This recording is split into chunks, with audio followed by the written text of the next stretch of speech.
Museu de Arte Sacra, ele surgiu através de uma ação muito bonita, muito legal na época, durante as famosas Semanas Santas de Rio Pardo, da década de 60.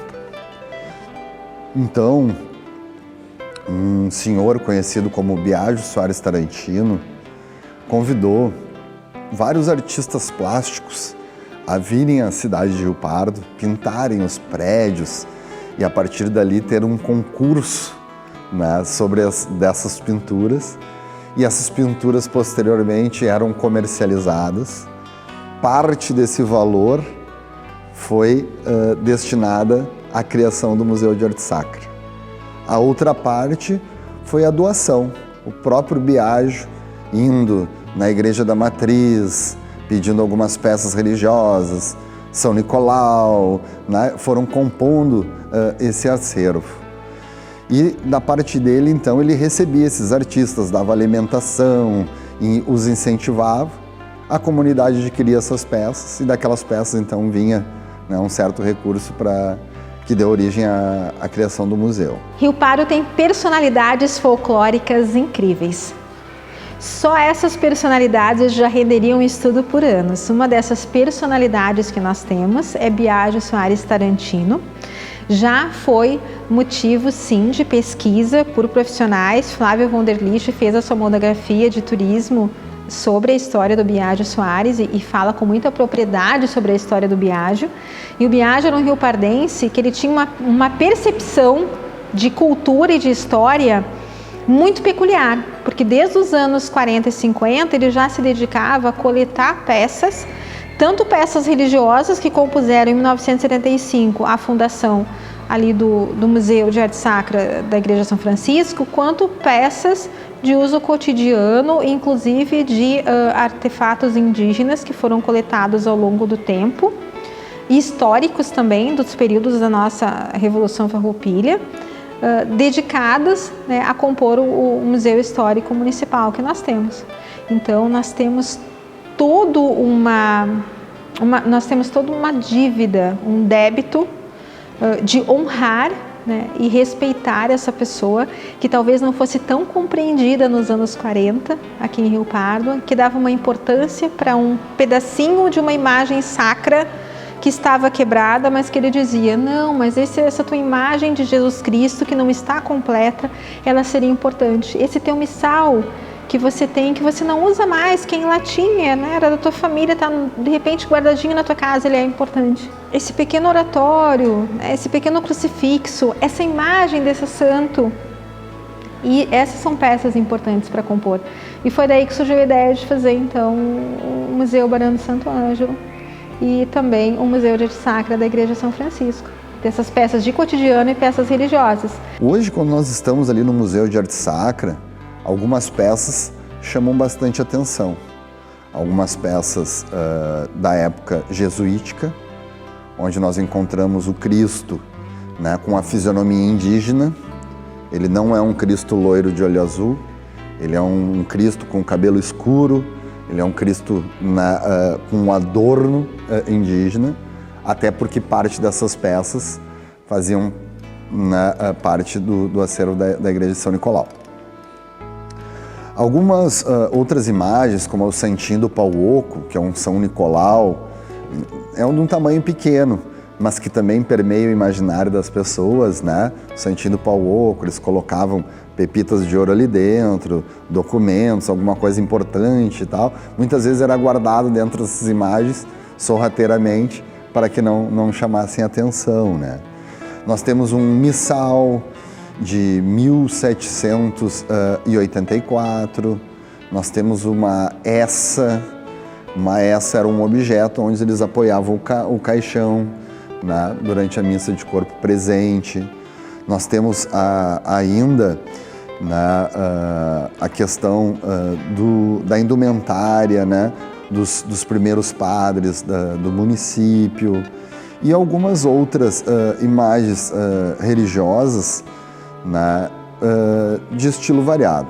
Então temos oratórios, temos imagens específicas de santos e tudo, mas principalmente essas que eu citei a vocês, né, agregadas a coroa do Divino Espírito Santo e o cetro. O Museu de Arte Sacra da Igreja São Francisco, ele se destaca pela luminosidade. Mas por que luminosidade das peças translúcidas? Não. Existe algo no olhar das pessoas quando entram no museu, que é um olhar daquelas janelas que por si só já são um detalhe da arquitetura, demonstrando como era importante você ter janelas daquele tipo, que mostravam a presença de vidros e que, portanto, aquela casa ela tinha posses para poder comprar os vidros e colocar numa janela, coisas tão comuns. E são janelas altas, janelas que deixam entrar ar, entram luz, elas são quase como vitrais. E quando você acende as luzes colocadas primorosamente sobre aqueles espaços que nós temos ali das estátuas, você vê uma luz refletindo não meros objetos, mas pedacinhos da história religiosa de Rio Pardo, da história social também. Não há uma única peça que me chame a atenção ali, existe um conjunto. Eu acredito que ao se entrar no Museu de Arte Sacra da Igreja São Francisco, você tem que perceber que você está entrando num pedacinho da história de Rio Pardo. E que aquela sala pequena, ela comporta toda uma ideia de sonhador. Você tem ali toda uma vivência de uma pessoa que sabia do valor da tradição religiosa, mas que mais que isso, sabia do valor artístico. No meu ponto de vista pessoal, seria as imagens jesuíticas ali. Pela riqueza de detalhes, são imagens que têm 300 anos, né, digamos assim. E aí, mas aí tu vê um padre com uma batina espanhola, né, digamos assim. Então aquilo ali é a prova que é jesuítico, que não é português aquilo ali. Além, né, porque pode dizer, não, mas tinha um português que cruzou com a Índia e tinha essa cara parecida aí. Tinha, mas uma batina espanhola não tem como, sabe? Então, prova toda essa teoria da expansão, né? Museus não são espaços de você guardar objetos velhos e nem tão somente objetos antigos. Museus são os espaços onde você preserva a memória viva das pessoas. Nós vimos isso durante a pandemia, que nós não tivemos todas aquelas procissões que nós tínhamos e nem toda a religiosidade. E nós percebemos isso como as pessoas dão valor a esses encontros simples, né? Um encontro de oração, um encontro de missa, um encontro na praça para os filhos brincarem, uma ida até a praia para você olhar um pôr do sol e tomar um chimarrão, uma caminhada no centro da cidade, sentar nos bancos agora da Rua da Ladeira e ficar observando aquela paisagem toda com as luzes se acendendo naquela rua centenária. Esses pequenos detalhes, tudo isso, ele é absorvido em questão de segundos quando você olha o Museu de Arte Sacra. Se você deixa os seus olhos se abrirem para isso, para essas potencialidades da arte. Entrar no Museu de Arte Religiosa não é só para as pessoas que estão acostumadas ou que são devotas àquela religião. Entrar no Museu de Arte Religiosa é tentar compreender a mentalidade de uma pessoa e o valor que as pessoas tinham por aquilo ali. São peças pequenas e tão preciosas. Talvez uma das mais delicadas que eu vejo são aquelas pequenas estátuas de tradição missioneira. São estátuas que nós vemos de pequenos santos, né, num cantinho pequenininho, com pequenas pinturinhas delicadas, com traços indígenas feitas pelos nossos primeiros habitantes aqui do Rio Grande do Sul. Então você olha aquele detalhe daquele rosto entalhado na madeira, ou você olha a imagem do chamado Santo de Pauoco, que é uma imagem muito tosca, ela é muito simples, ela é em madeira, muito básica, né? Mas que ela tem toda uma carga de existência, né? Que eram objetos que você escondia ali, algumas coisas de valor, e que são preciosidades. Às vezes abrir um missal e olhar aquele missal exposto ali através de uma luz e você vê que ele está escrito em latim, não é o livro que eu olho e não é a língua latim que eu vejo.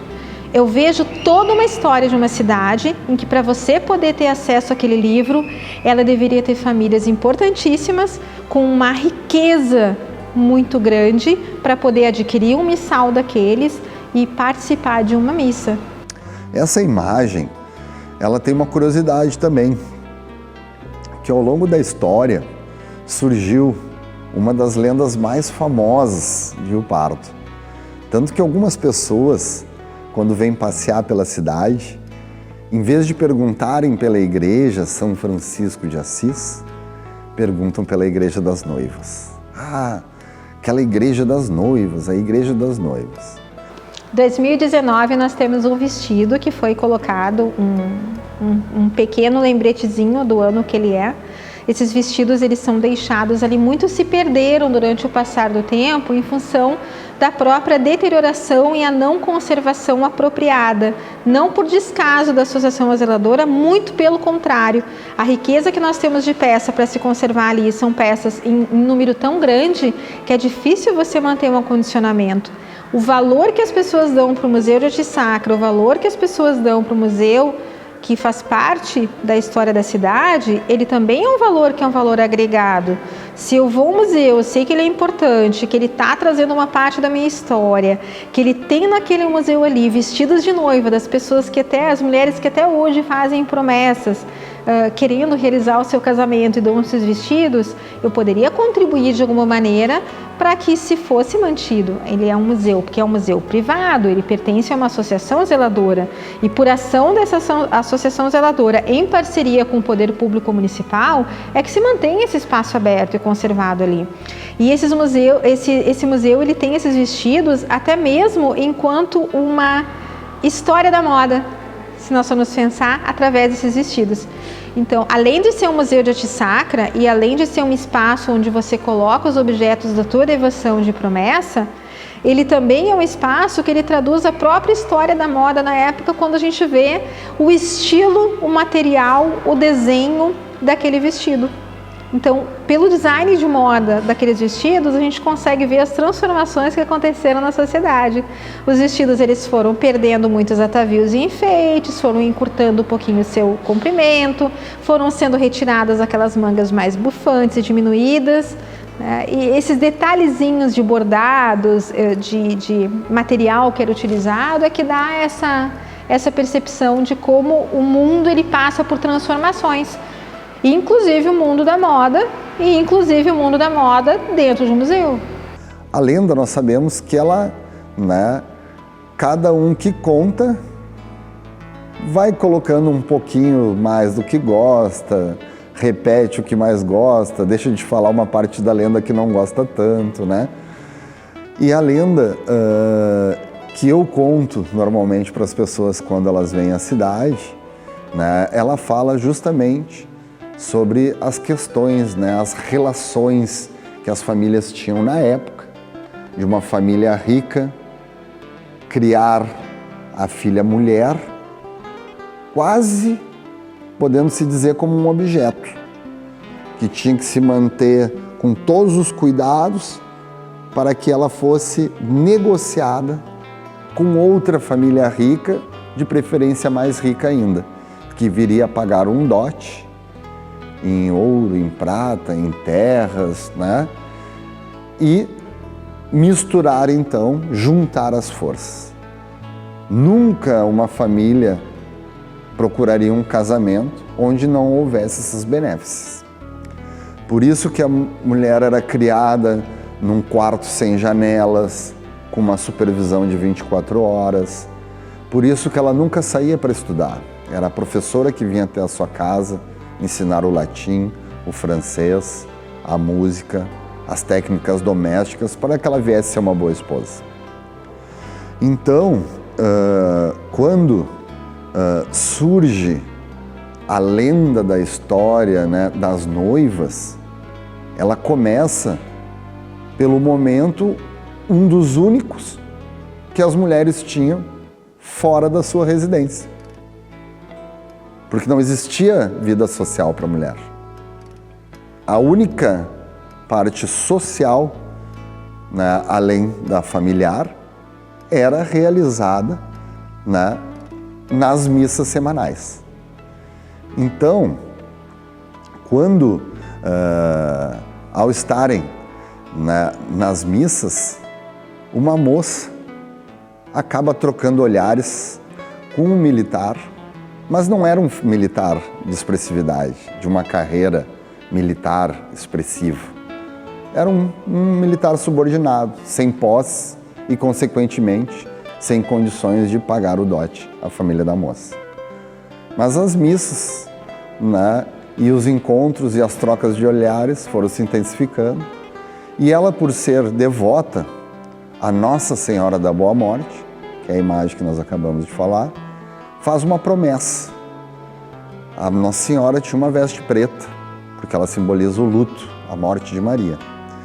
E a veste, então, né, do vestido de noiva, que deu origem à lenda, diz respeito à promessa que essa moça fez à Nossa Senhora, que caso ela conseguisse casar com aquele rapaz, um amor impossível, ela doaria o seu vestido. Um namorico começou sem o consentimento dos pais. Os pais descobrem e utilizam a influência para afastar o soldado da cidade.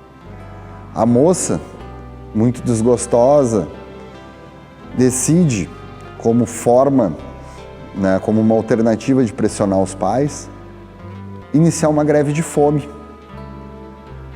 E, a partir dali, foi ficando muito debilitada, muito fraquinha, chegou ao ponto de não sair mais da cama. E os pais, percebendo que ela morreria por aquele amor, para não perderem a sua filha, decidem, como última alternativa, que ela casasse com o rapaz. O rapaz é chamado, eles se encontram na igreja, é realizada a cerimônia, eles trocam as alianças, trocam o beijo, e ela, por estar muito debilitada, após o beijo, acaba realizando a sua promessa, mas devido, né, a sua inanição, a sua falta de alimentação, ela acaba falecendo nos braços do amado. A sua mãe sabia da promessa, doou o vestido à igreja para que fosse colocado no lugar da veste preta de Nossa Senhora. A lenda da noiva de Rio Pardo foi a origem de todo esse acervo de vestidos de noiva do Museu de Arte Sacra. E diz a lenda, em algumas versões, em que havia uma moça que se apaixonou por um soldado, por ele ser um soldado simples, no início de carreira e não ser de uma família importante. O pai da moça, e era uma moça de boa família, fez com que o moço fosse transferido, e ela, desconsolada, né, por não poder conseguir, né, a realização do casamento dela, que era o que ela gostaria, ela fez uma greve de fome, e nesse processo todo ela acabou enfraquecendo. O pai voltou atrás, trouxe o rapaz de volta, pediu que ele voltasse, e aí as versões, elas acabam sendo diversificadas ao longo do tempo, e nós respeitamos todas. A mais corrente é que a moça, muito fraca, com um casamento realizado, logo em seguida veio a falecer. Outras versões dizem em que a moça faleceu antes mesmo do rapaz chegar até aqui, mas que a mãe, sabendo da promessa da filha e o vestido de noiva já estando pronto, ela doou então esse vestido, conforme a promessa que a filha havia feito, para Nossa Senhora da Boa Morte.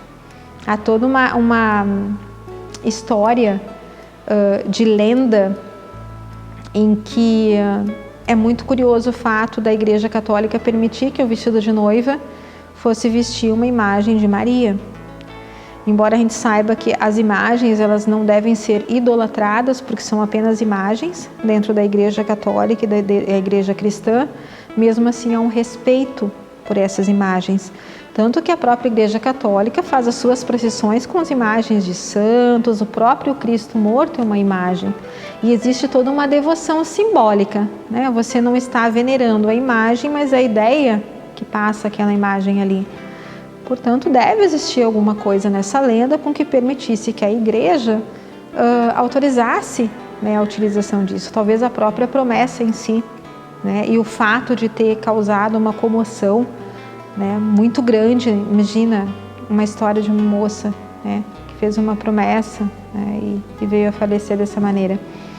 Mas o curioso da lenda é que a lenda se tornou realidade no momento em que as mulheres, até hoje, quando querem realizar um casamento, fazem a promessa, acendem a vela e quando realizam o casamento, depois de algum tempo doam os seus vestidos.